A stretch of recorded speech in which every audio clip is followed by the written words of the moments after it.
शिवसेनेचा 58वा वर्धापन दिनानिमित्त ठाकरे आणि शिंदे या दोन्ही शिवसेनेनं शक्ती प्रदर्शनाची जोरदार तयारी केली। शिंदे यांची शिवसेना वरळी डोम इथं वर्धापन दिन साजरा करते, तर ठाकरेंच्या शिवसेनेचा वर्धापन दिन षण्मुखानंद सभागृहात पार पडतोय। पक्षफुटीनंतर दोन वेगवेगळे वर्धापन दिन साजरे करण्याची ही दुसरी वेळ। वर्धापन दिनाच्या निमित्तानं विधानसभा निवडणुकीच्या प्रचाराचा नारळ फोडला जाऊ शकतो। लोकसभा निवडणुकीच्या निकालानंतर होणाऱ्या या कार्यक्रमात दोन्ही नेते एकमेकांबद्दल काय बोलणार याची उत्सुकता आता शिगेला पोहोचली आहे।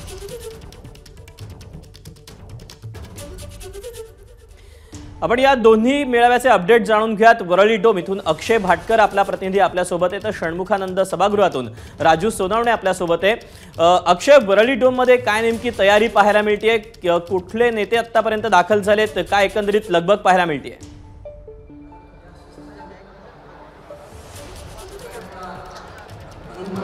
दीपक, इथली आता तयारी लगभग पूर्ण झालेली आहे। कार्यक्रम सुरू होण्याची वाट सर्व बघतायत। उदय सामंत, धैर्यशील माने असे सगळे मोठमोठे नेते आता यायला सुरुवात झालेली आहे।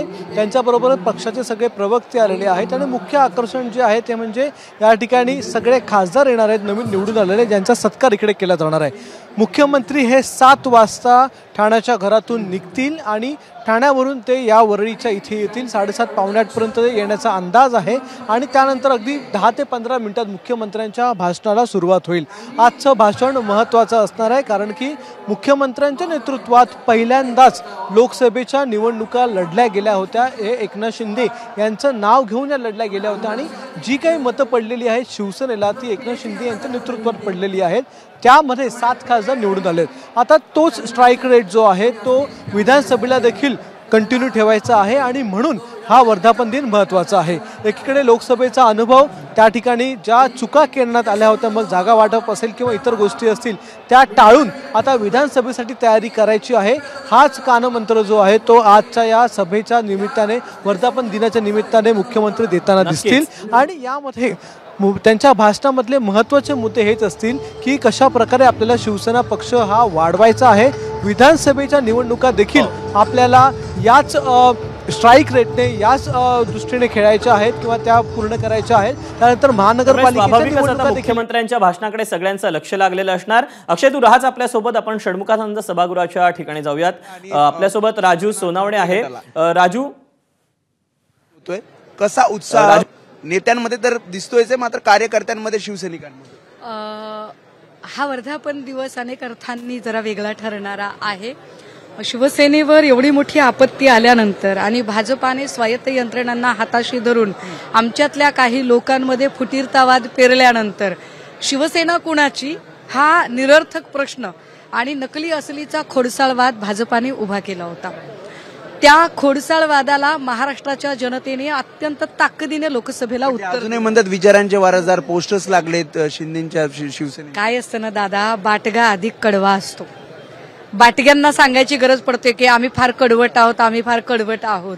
जो ओरिजिनल असतो त्याला सांगायची गरज पडत नाही। जसं आपण म्हणतो ना की नोटा ज्या असतात ना त्या खूप सायलेंट असतात, चिल्लर जास्त खनकत राहते। म्हणणं आहे की शिंदेची शिवसेना एक चिल्लर आहे। नाही, मला सांगायची गरज नाही। ते इतका तो थिल्लरपणा आणि इतका तो असा चमचमाट आणि तो एक एक झगमगाटी दाखवण्याचा स्ट्राईक रेट, त्यांचं असं म्हणणं आहे की स्ट्राईक रेट त्यांचा चांगला आहे। 15 पैकी त्यांच्या 7 जागा आल्यात, तुमच्या 21 पैकी 9 जागा, त्यांच्या 6 जागा आलेल्या आहेत। अमोल कीर्तीकर हे विजयी खासदार आहेत, त्यामुळे त्या 6 जागा आहेत, 7 नाही, आणि आमच्या 10 जागा आलेल्या आहेत। आणि उरलेल्या ज्या आमच्या जागा होत्या, ज्या आमच्या अपेक्षेमध्ये, त्यात आम्हाला चिन्हाचा फटका निश्चितपणे बसलेला आहे। आम्ही आमचं चिन्ह पोहोचवण्यात थोडे कमी पडलो तर आम्ही ते मान्य करतो।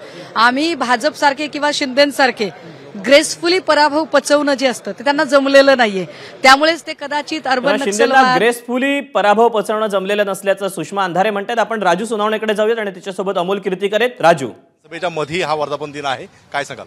नक्कीच आपल्या माध्यमातून मी देशभरातल्या तमाम शिवसैनिकांना शिवसेना वर्धापन दिनाच्या शुभेच्छा देतो आणि बरेच दिवसानंतर राजकीय मार्गदर्शन आम्हाला उद्धव साहेबांचं मिळणार आहे आणि या वर्धापन दिनासाठी संपूर्ण महाराष्ट्रातनं, देशभरातनं सर्व शिवसैनिक या ठिकाणी आलेले आहेत आणि ही ऊर्जा आणि विचार घेऊन सर्वजण आपापल्या प्रदेशात, भागात जाणार आहेत आणि नक्कीच विधानसभेला जो काही आता चॅनलवाले म्हणतात 160, 165, पण मला असं वाटतं 180, 190 पेक्षा जास्त सीट या महाविकास आघाडीच्या येतील आणि त्याच्यामध्ये हा हा जो वर्धापन दिन आणि या वर्धापन दिनानिमित्ताने जे काही मार्गदर्शन उद्धव साहेबांचं होणार आहे ते नक्कीच महत्त्वाचं आहे असं मला वाटतं.